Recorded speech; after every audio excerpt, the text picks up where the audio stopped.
คือรถหัวหน้าเฮามาให้เฮาขี่เปลี่ยนกันผู้เบรกเด้อผู้จนจำผู้นี่เด้ๆเว้อติโทเพิ่นยังบ่ขึ้นมาอีกเด้หั่นยังข้างทะเลอยู่ผู้โตๆเอออ้อเฮ้ยบ่มีงบสร้างต่อก็เลยหยุดพี่น้องเอ้ยเนาะอันนี้ก็หากะสร้างปีนี้แหละพี่น้องเอ้ยบางปีเดือนหนึ่งเนาะเขาจะสร้างนี่เมื่อใดแบบว่ามีงบแล้วค่อยมาสร้างต่อเนาะมันต้องได้เทพื้นอีกแล้วก็โบกแล้วก็เอาเหล็กมาใส่เนาะมีตัวใดem nói hãy kiên treo โอ้ขอบใจโอ้ใจดีเด้ยกาเบรกอีช่าง đây cà phê tới đây Việt Nam tới đây chịu บ่มีช่างเลยนี่กาเบรกก็ได้ đầu đúng trái bay là bò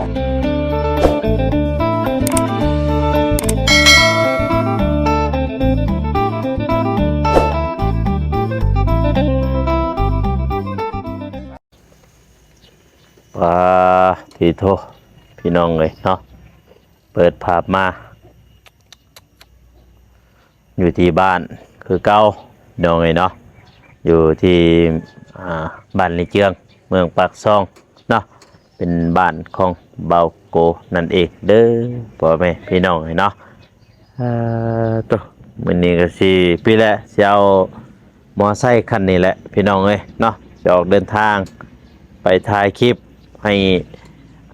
พ่อแม่พี่น้องได้เบิ่งเนาะตัวเพราะว่ารถคันหนึ่งก็พอเราเอาไปเวียกเนาะพ่อแม่พี่น้องเนาะคือรถปัจจุบันที่เฮาขี่ฮะเปิดเอาไปเวียกเนาะพ่อแม่พี่น้องเนาะตัววันนี้ก็คงจะได้เอารถอีห้างนี่แหละพี่น้องเอ้ยเบรกก็บ่มีติโตมีอยู่เบรกกับเบรกจนลากดินลากล้อบนเลยยังใส่บ่ได้พี่น้องเอ้ยตัวอันนี้เป็นรถพี่น้องเอ้ยที่เขาเจ้ามาดำหน้าซอยแม่บาโกพี่น้องบ่แม่นว่าซอยดอกเขาเจ้ามาดำหน้าแหละแต่ว่าก็ต้องได้จ้างเนาะพี่น้องจ้างเขาเจ้าเนาะพี่น้องเนาะติโตได้บ่ได้พี่น้องเอ้ยคันนี้มีกุญแจบ่วะลอกมันให้คันติดได้นี่นะไปคันนี้บ่จักสิได้ลุยยืมรถเข้าไปก่อนนะเฮ้ย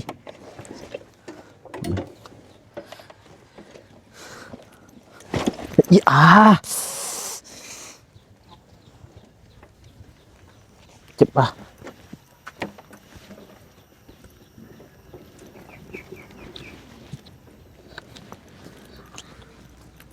เกิน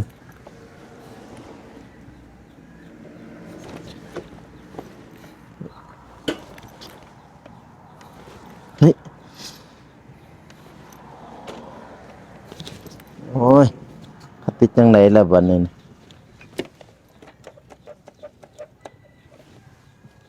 ี่แหละบ่ส่งสิได้เกิดนี่ไงน้องเอ้ยเนาะแต่ว่ารถส่วนนี้นี่มีเบรกอยู่พี่น้องโอ้ยแต่รถคันนั้นที่บ่มีเบรก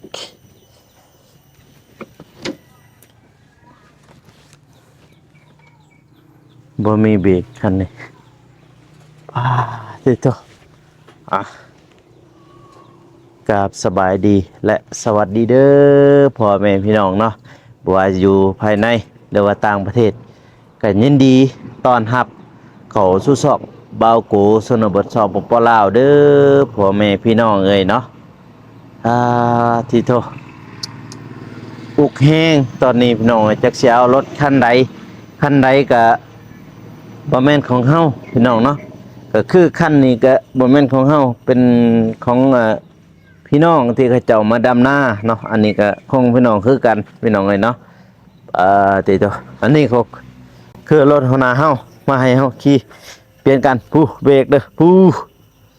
จนจำผู้นี่เด้เว้อติโท พุ่นยังบ่ขึ้นมาอีกเลยหั่นยังข้างทะเลอยู่พุโตเอออ้อเอาเลยพี่น้องเอ้ยจังไหนเนาะบัดนี้เนาะนี่แหละเป็นเฮือนไม้เฮือนเก่าของบ่าวโกเนาะพ่อแม่พี่น้องเนาะเฮือนเก่าเฮือนแก่เลยอันนี้ก็เป็นห้องน้ำเนาะเป็นห้องน้ำเลยพี่กาพูดแหละแต่ปี2012พุ่นเด้อพ่อแม่พี่น้องเอ้ยเฮือนนี่เนาะเพราะว่า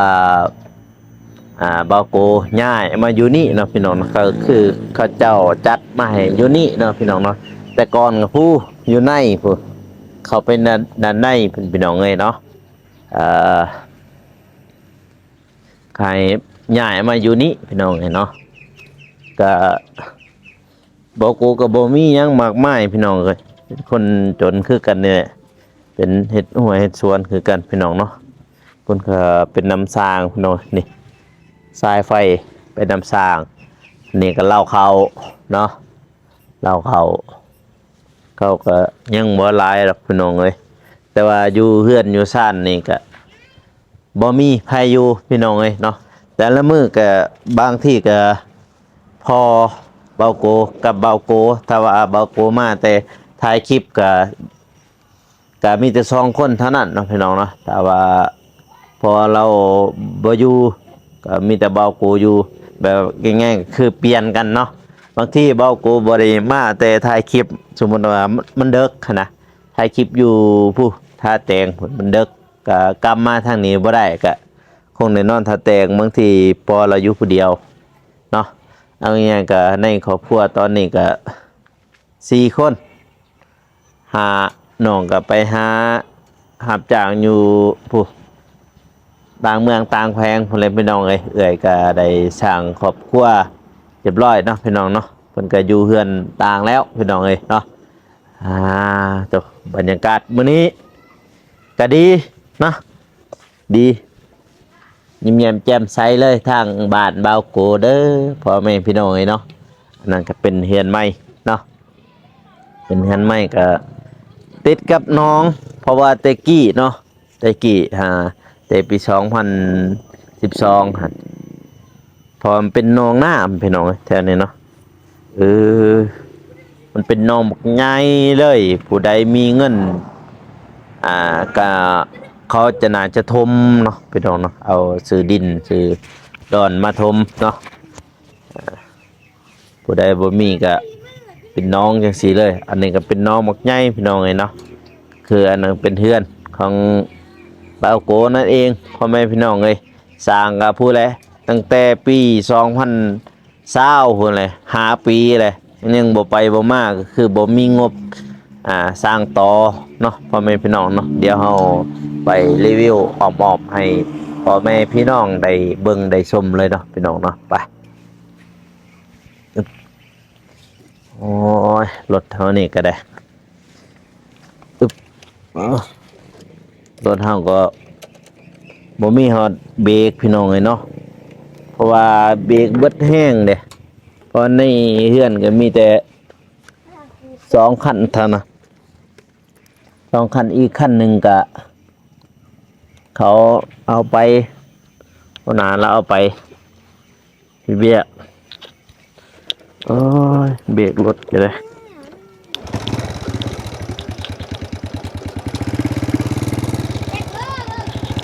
อีกเดินดีต่ำได้ติดตกอย่างน้ำบ่มีเบรกเลยพี่น้องเลยเนาะรถบ่มีเบรกอย่างน้ำอันนี้เป็นน้องเลยบอกน้องใหญ่เลยตะกี้คนใดเขามีเงินเขาจะสีทมเนาะพี่น้องเนาะนะรีวิวออบให้พ่อแม่พี่น้องได้เบิ่งเนาะ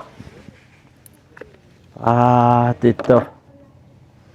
นี่เป็นน้องนะพี่น้องได้อยู่ในนี่ตัวพูดเลยเห็นบ่น้ำบุกใหญ่เลยโอ้ตัว อันนี้เป็นเสาตะกี้พี่น้องเห็นบ่เสาเห็นบ่เสาพอเป็นน้องเลยอยู่ในโตพออีกอย่างก็คือง่ายๆก็บ่มีเงินบ่มีงบเนาะสิทมเนาะบ่แม่นพี่น้องเนาะก็เลยพอเราเทเสาขึ้นมาเลยอ่ามาเบิ่งด้านหน้าพี่น้องเอ้ยเนาะนี่ก็คือเฮาบ่ได้มีงบสร้างต่อก็เลยหยุดเนาะพ่อแม่พี่น้องเนาะหยุดสร้างเนาะเนี่ยมันมีแต่งัวเนี่ยมันนอนแถวนี้พี่น้องเอ้ยเนาะติโตเห็นบ่คือเขาเจ้ารีวิวเนาะคือไอ้เตียงทองเรารีวิวมื้อน่ะมีคันทั้งหมดก็3ห้องเนาะนี่โอ้น้ำใสเด้ถ้ายามฝนนี่ก็น้ำประมาณนี้แหละพี่น้องเอ้ยเต็มฮ้อนนี่แหละยามฝนถ้าว่ายามแล้งนี่ก็จะท่วมยามแล้งนี่บกบ่ได้ท่วมบกปึ๊บปื้อโซ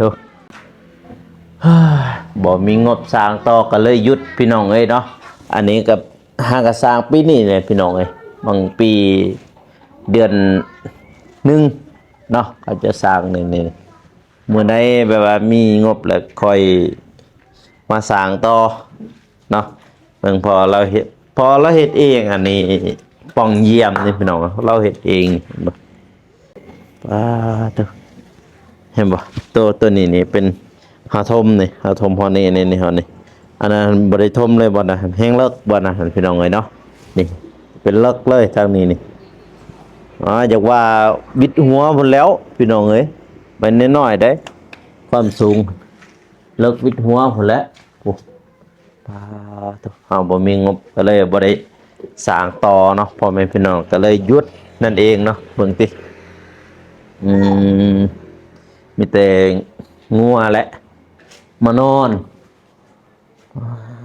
สิโถก็คือสิสร้างต่อในแม่นว่าเทพื้นกับโบกเนาะพ่อแม่พี่น้องเนาะแล้วก็เอาประตูปองเยี่ยมแล้วก็ประตูมาใส่นั่นเองเนาะพ่อแม่พี่น้องเนาะเบิ่งทางเทิง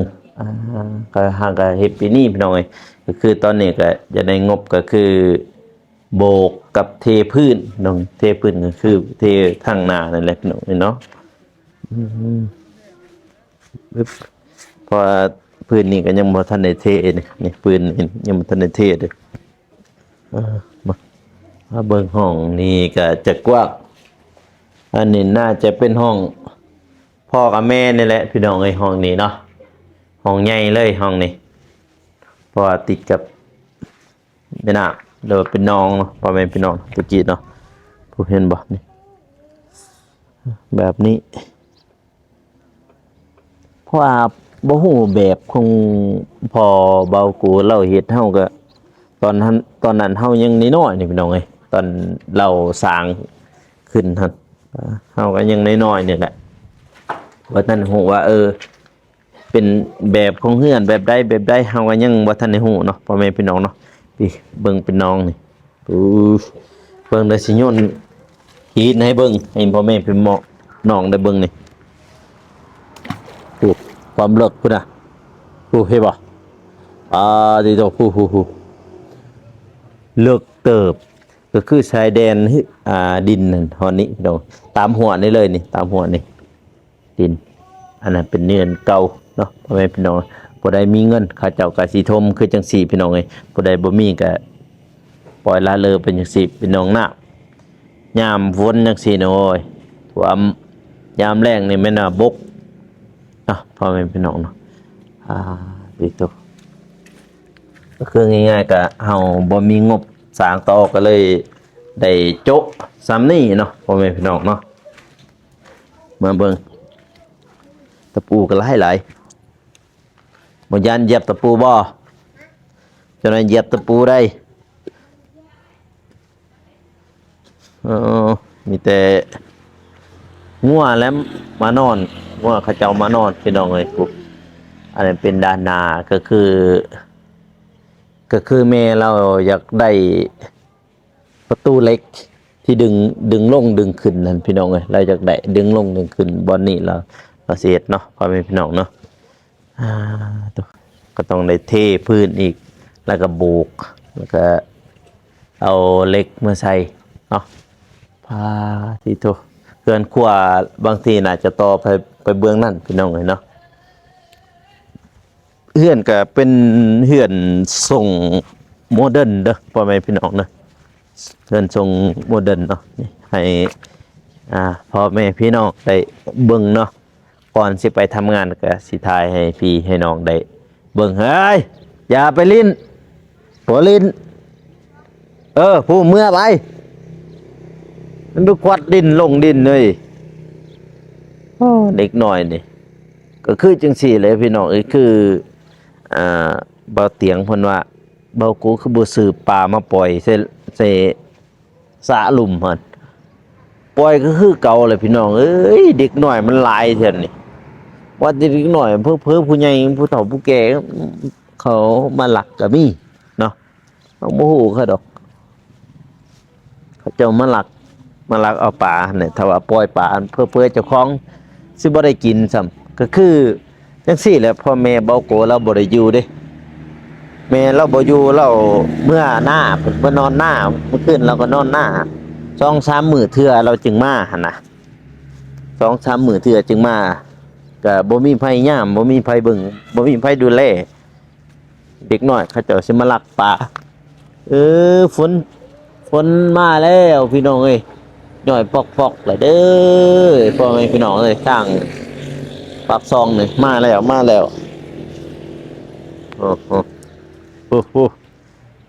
ฝนมาแล้วเอาแล้วบัดนี้บ่ทันได้ไปฮอดเบียกซ้ำต้องได้แข็งฝนไปแล้วบัดนี้พี่น้องเอ้ยเนาะตัวเด้ก็คือเป็นสาเป็นหนองอยู่ในนี่หนองพี่น้องเอ้ยถ้าว่าปล่อยปลาก็ได้บ่ได้ปล่อยปลาแต่ว่าย่านเป็นหยังย่านคือบ่มีไผดูแลเขาเจ้าสิมาซิดเบ็ดใส่หยังเนาะมันบ่สะดวกแต่ก่อนหั่นพอเว้ากูกับปล่อยคือกันปลาอยู่ในนี่บ่ได้กินจ้อยได้กินอยู่บางโตหั่นแหละพี่น้องเอ้ยเขาเจ้ามันรักแน่เนาะ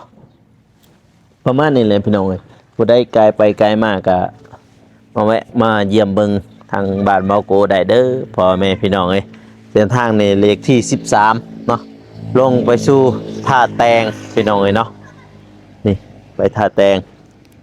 ขึ้นมาแต่ท่าแตงแม่นาเบื้องซ้ายมือ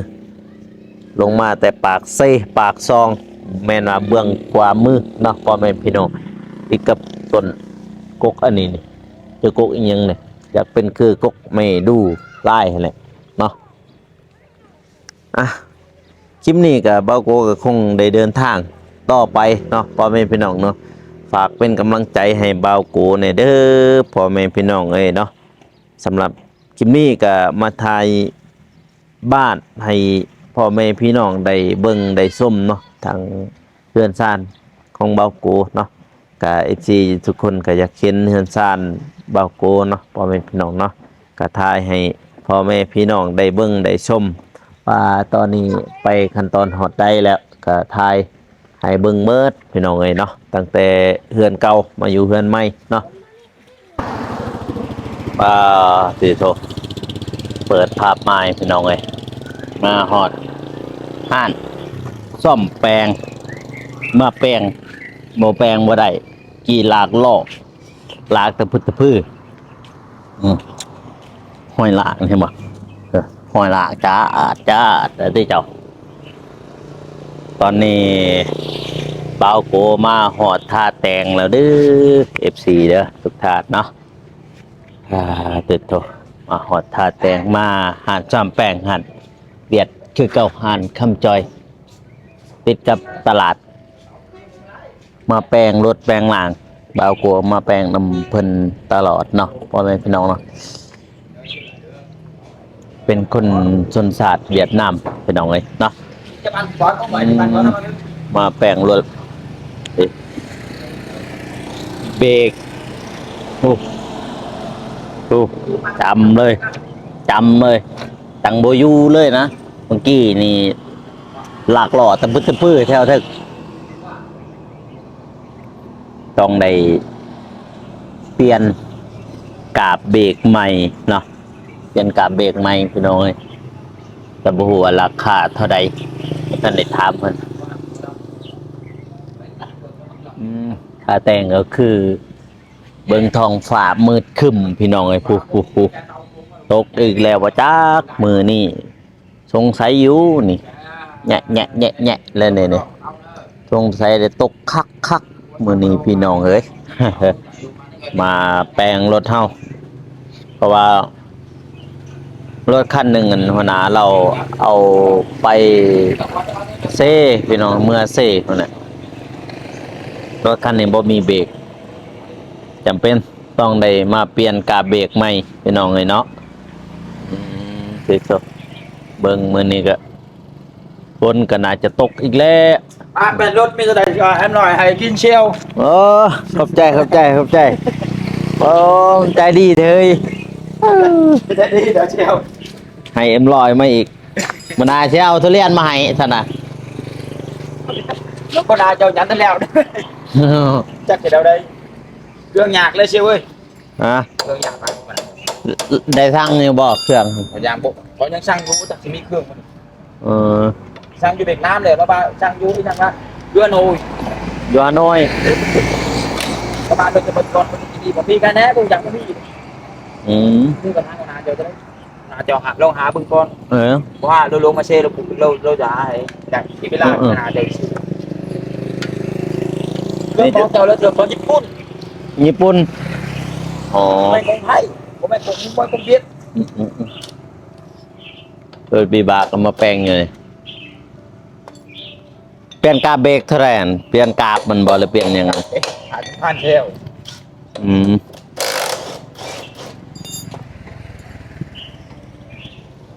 โอ้ยเบรกบ่อยู่ลากมาได้ถึงสาดทันทีพอรถตัวนี้หัวหน้าขี่ถอยขี่คันหนึ่งโกบมันมีอยู่ว่าน้ำเจ้าโกบมันนี่นะมีบ่ใช่เลยยูข้างใน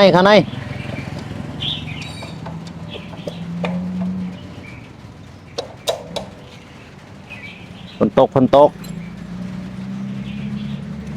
เอาอ้อยไปใส่เหมือนเนี่ยปะก้อยพอดีเป็นกับเบียร์สบายดีนะมันยากมากเลยนะโอ้สีดยาจะว่าบอกว่าเจ้าเชี่ยวกันบอกทำไมยังเหียนหมดเหียนอยู่นี่แล้วมันมีน่องมันอีกน่องมันแป้งรถไงพอได้น่องมันแป้งรถไงอ่านมันกับเมียคือกันเจ้ายังพ่อยังแต่คอยได้รับประทานเอาเมียสาวเวียดบ่สาวลาวบ่ยังได้สาวเวียดสาวเวียดนอกตัวอย่างให้เกณฑ์นะชาวเวียดเลยยังกูจะเถือกนาเชียวเชี่ยวบ้าดิโตกาเบกอีช่างเชียวได้กาเบจะได้เถือกนาจะได้เชียวบ่มีช่างเลยนี่กาเบกก็ได้เราล้มใช่ไหมเราบอกมาสเตอร์ล้มนี่เราจะเปลี่ยนมันแตกไอ้นี่ใส่ตัวนั้นแล้วก่อนบ่ทันมีเงินเดี๋ยวจะไปเลยใส่ไปก่อนยังได้อยู่ดอกยังได้อยู่ที่มุมมวนที่มุมมวนใช่ไหม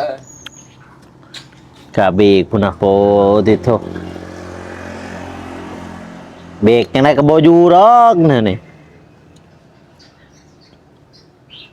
ลื่นปื๊ดหลุดติหลากไปอย่าละติตาแตงฝนตกแล้วพี่น้องเอ้ยสิ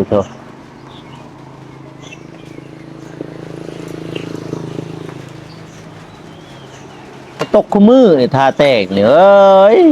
ท่าแต่งท่าแต่ง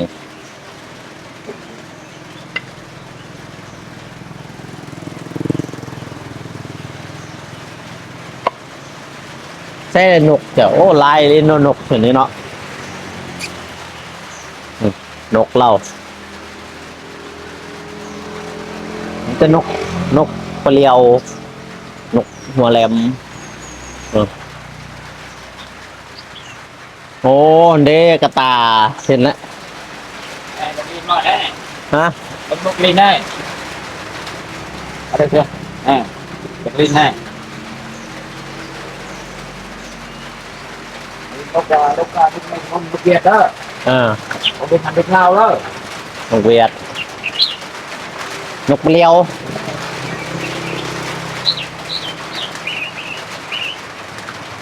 ไปต่อเองบ่เลยว่าซื้อเขาซื้อเอากระตาเว็บไอเขาก็มีบ่ นี่ก็ได้มั้งไปจากเดือดถือนกมา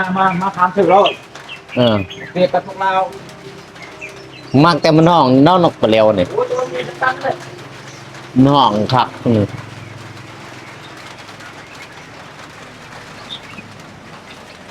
ฝนก็ตกเลยอยู่พี่น้อยรถบีบากับแป้งอยู่ในทันแล้วเถอะครับมาทันแล้วแต่มันห้องม่วนนกเปลียวนี่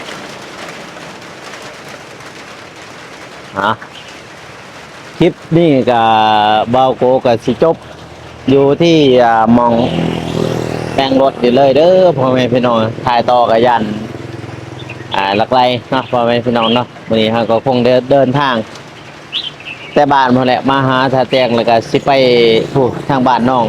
ซาลีคือเก่าเนาะไปอัปเดตให้พ่อแม่พี่น้องได้เบิ่งเนาะพ่อแม่พี่น้องเนาะคลิปนี้ก็อย่าลืมฝากกดไลค์กดติดตามเด้อพ่อแม่พี่น้องเนาะสำหรับคลิปนี้ก็กล่าวคำว่าสบายดีพี่น้องเอ้ยเราเจอกัน EP หน้าเนาะบ๊ายบาย